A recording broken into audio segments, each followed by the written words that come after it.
All Indiana Politics is your premier source for Indiana politics, focusing on issues that matter to you. I still want us to be the best in the Midwest. We can't afford another lockdown. Give the citizens of this country the relief they need. Education in the state of Indiana remains priority number one. In-depth, nonpartisan coverage. We don't know exactly where the economy will be in January. People are worried with good reason. Exclusive interviews with Indiana's political leaders. We have the resources here in the state of Indiana to care for those who are in need. Expert analysis on critical legislation. We need to reform those laws. This recovery is going to take some time. We've got to anticipate that there'll be a budget shortfall. From Wish TV, this is All Indiana Politics Podcast on the All Indiana Podcast Network. Good morning. Welcome to another edition of All Indiana Politics. I'm Phil Sanchez. We start this week with the shooting down of those high-altitude balloons over North America, including that suspected Chinese spy balloon. On Thursday, President Biden made his first remarks about the U.S. decisions. I want to be clear. We don't have any evidence that there has been a sudden increase in the number of objects in the sky. We're now just seeing more of them, partially because the steps we've taken to increase our radars, to narrow our radars. And we have to keep adapting our approach to dealing with these challenges. That's why I've directed my team to come back to me with sharper rules for how we will deal with these unidentified objects moving forward, distinguishing between those that are likely to pose safety and security risks that necessitate action and those that do not. But make no mistake, if any object presents a threat to the safety and security of the American people, I will take it down. Now, one of Indiana's senators says the Biden administration needs to work with Congress to find and fix gaps in America's air defense network. Senator Todd Young talked to our government reporter, Garrett Berquist. Let's welcome back to the program Senator Todd Young. Senator, thank you for joining us. Good to be with you, Garrett. So you were in the all-Senate classified briefing on the surveillance balloon that was shot down. What can you reveal from that briefing about A, that balloon, and then B, the three unidentified objects that were shot down in the days that followed? Well, one of the things we learned that I think is notable, it is now being reported in the press, so hoping it has been declassified, but it just pertains to the perceived intentions of the Chinese Communist Party with respect to the balloon. The balloon was originally intended to go over U.S. territories in the state of Hawaii, and it veered off course for whatever reason. That reason seems to be unknown, but it was found over the Aleutian Islands, of course. The president made a decision not to shoot it down, though it was over the United States. And the Chinese decided to be opportunistic, to use this opportunity to spy on American farms, fields, businesses, homes, and military bases. And, ultimately it was shot down. So this is obviously completely unacceptable to the American people.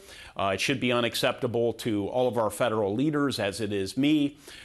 We need to stay very strong on this and restore deterrence by sending a strong message to Xi Jinping that this won't be acceptable moving forward. And to that point, what do you think should be the policy on these unidentified objects in our airspace going forward? Well, the president has a literal army of support staff to help him develop a policy. That policy, of course, will be dependent on the assets at his disposal, at our country's disposal. Assets to see these objects and to take them down. Obviously, we do have the ability to defeat them, to deny the enemy's ability to fly over our airspace or near space territory and spy on rank and file Americans, because that just happened. But it's unclear the sophistication of our detection devices. So that's one of the things that I hope the president will address, and I hope he'll come to Congress if he needs either additional authorities or additional investments that might help us prevent this in the future. We now know the Chinese government did send surveillance balloons toward our airspace during the Trump administration. Does former President Donald Trump bear some responsibility for things getting to this point? Yeah, listen, this is not. This should not be a personalized or politicized event.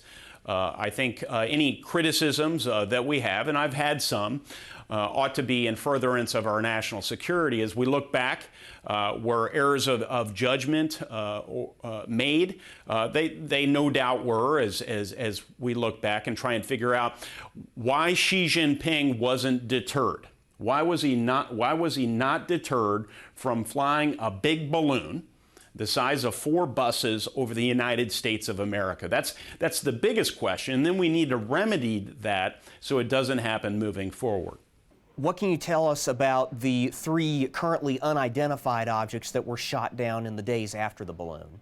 Well, I can tell you there still remains a whole lot of questions about the nature of these objects and how we can prevent similar objects from appearing above our soil, and how we can continue to, in those rare incidents where they do appear, shoot them down. We're also unclear, there's been some speculation that these were non-governmental, non-Chinese, but instead commercial or not-for-profit of some nature devices. Well, if indeed that's the case, who are the owners of these assets? If you owned a near space asset and it were shot down, one would think you're monitoring its well-being. It's not inexpensive to put these things into the air, and we've heard from none of those stakeholders to my knowledge.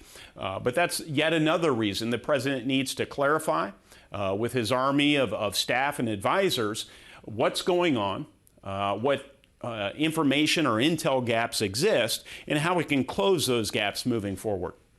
I want to turn briefly to the debt ceiling situation. Many of your Republican colleagues say they will not vote for any increase in the debt ceiling unless there is also a plan for spending cuts.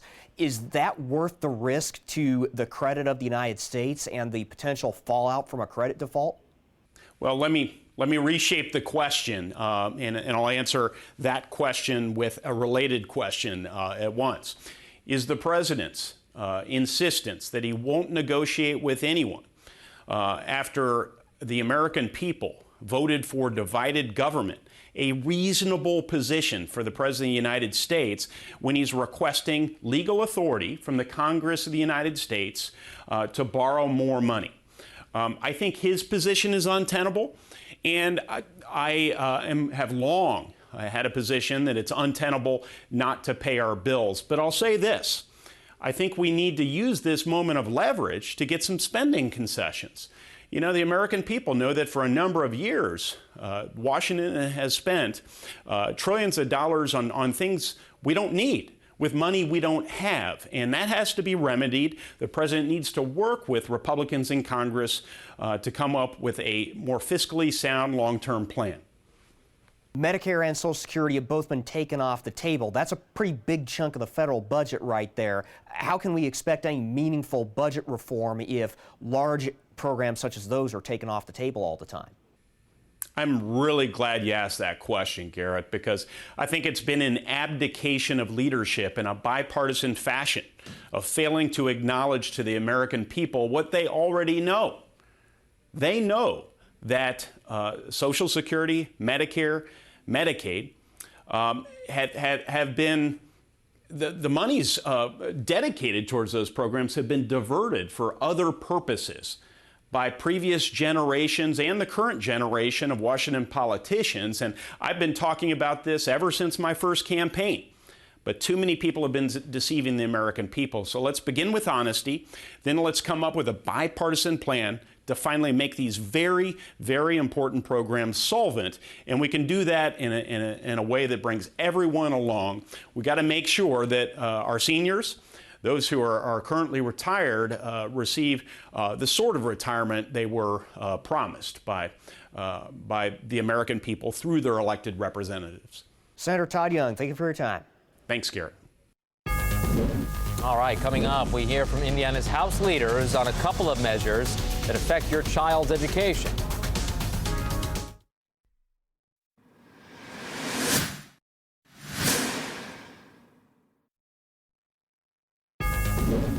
And welcome back to All Indiana Politics. A measure to automatically enroll eligible students in the 21st Century Scholars Program has cleared the House. Meanwhile, lawmakers are set to take up a bill to ban teaching grades K through 12 about gender identity and sexual orientation. Here's the latest from House leaders. This week we sent 1009 out with bipartisan support that kind of builds on our efforts to support women and children. House Bill 1002, Representative Goodrich's bill, cleared Ways and Means this week. We look forward to having it on the floor next week, where we deal with opportunities to create more flexibility and opportunities for work-based learning across the state for our kids. And we'll continue to work on all of our agenda bills. The health care bills will be coming out next week, and I think we've been working with stakeholders. House Bill 1008 will be in Ways and Means next week, and working with INPERS on that. And then obviously we're looking forward to next week and talking about our budget and what we're going to be doing and the investments we're going to make and the opportunity to kind of build on the success of where Indiana is right now. So it'll be an exciting week, and we'll look forward to the budget being a big portion of it. I think we're trying to find the right balance between parental rights and protecting kids, and I respect those opinions. I think that rhetoric is the rhetoric that gets used by groups opposing. I don't think it's hate, it's a difference of opinion. What's it say to you that just now you passed this expansion of 21st Century Scholars, or rather mandatory notification of eligibility, unanimously? Well, I was joking with Representative Harris. I thought we had a long debate for a bill that was pretty obvious. It's a good bill. Look, and I'm super excited about it. Expands. It goes a lot in line with House Bill 1002, right? It expands it just not for 2- and 4-year colleges, but for certifications and credentials. It's a good bill. I think, we want to give kids as many options as possible. We want to give kids the pathways that they can lean into for their careers. We're looking at the bills very closely. We'll have one on third reading on Monday. There's a lot of vagueness in there that I've seen. There's potential for more lawsuits with who you can bring a lawsuit against teachers and things like that. So it's wide open. It's very vague, and I think it's could put us down a very dangerous path here. But we'll and by the way, for myself, I know our caucus members, we've talked about the value of parents in a lot of these decisions with regards to kids' education, all those things. But we also want to make sure that kids are being treated fairly as well. And I do think that there's some questions there where we could be heading down kind of a dangerous path with the particular bill we're going to hear on Monday. What's your reaction to the unanimous vote on the 21st Century Scholars Bill? I really appreciate the work Representative Harris did on the bill. And I know there was a lot of talk about this over the summer. I was thinking earlier today about being at a news conference back in the early 90s. My dad was a state rep, and Governor Bai came up, and he had some students there. One was wearing a T-shirt on the back of it said all the things that you have to do with regards to attendance and things like that, the requirements. And when we talk about a well-trained workforce, educated workforce, these are the things that we have to do to make sure that our students are, if they want to, be able to have access to college and a 4-year degree. Those are the type of things that I hear companies around the state asking for. Eli Lilly and others say, we need to shore up our college students and make sure that they stay here, retention, all those things. So I think this bill is part of that and will help. All right, coming up, Indiana's best political team takes stock of another busy week.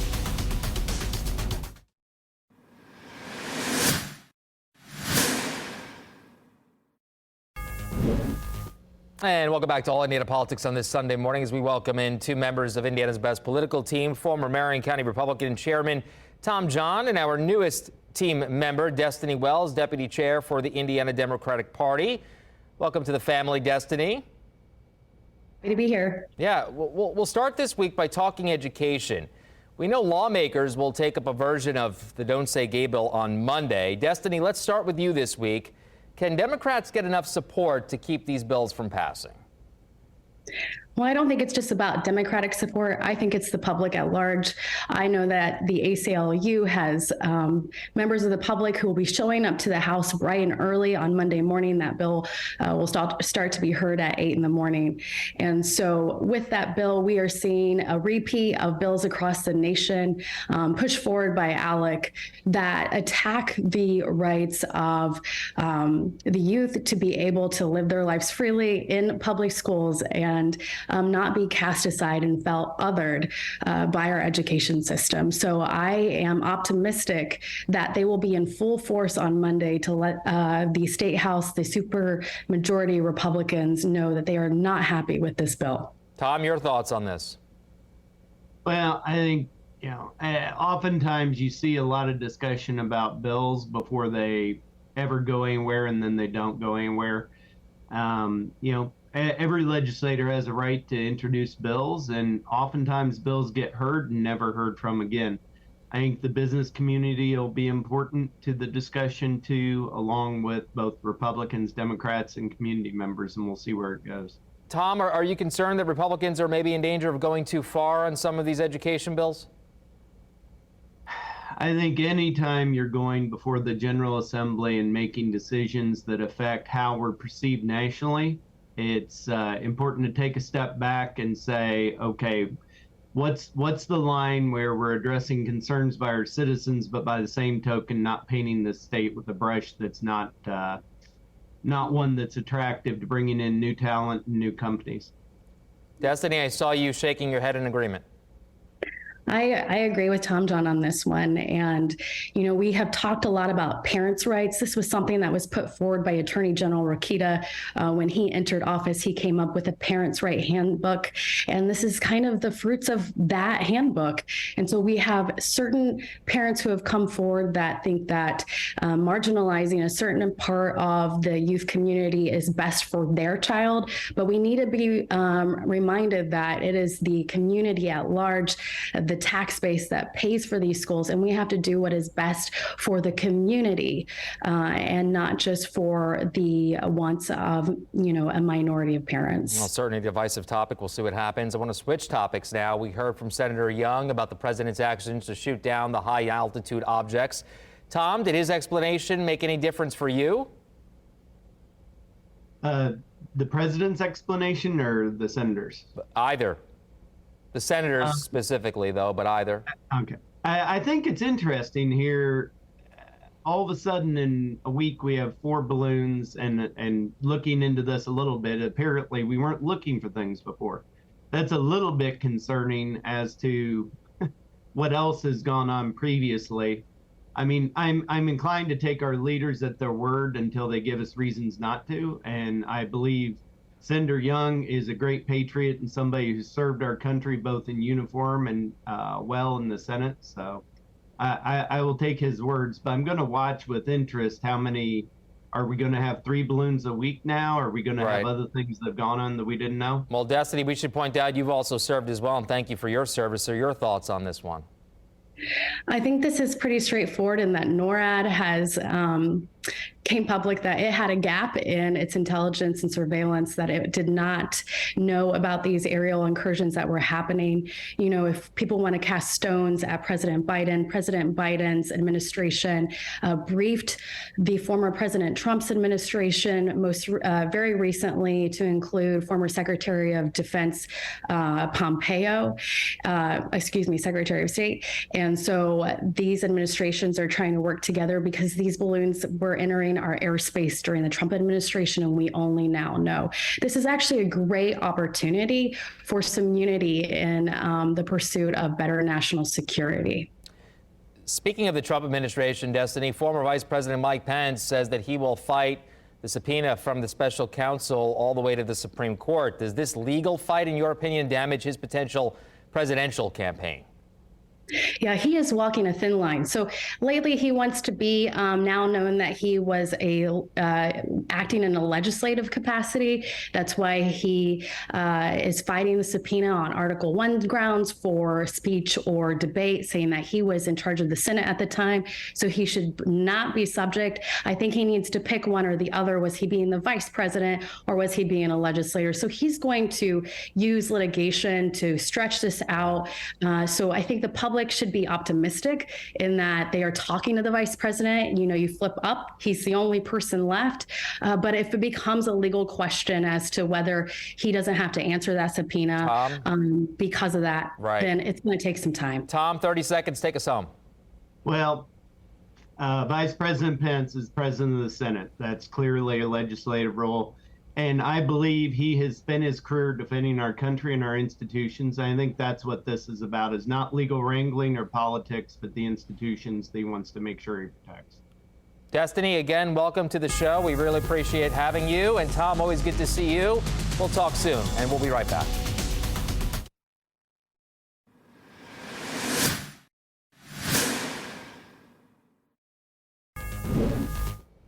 Thank you for joining us for All Indiana Politics this week. Of course, we'll be back here next Sunday morning at 9:30. You can also find our podcast. It's part of the All Indiana Podcast Network over at wishtv.com. Have a great rest of your weekend. From Wish TV, this is All Indiana Politics Podcast on the All Indiana Podcast Network. Watch All Indiana Politics live Sunday mornings at 9:30 on Wish TV and at wishtv.com. Subscribe to this podcast and listen weekly here on the All Indiana Podcast Network. And be sure to discover even more great podcasts at allindianapodcastnetwork.com.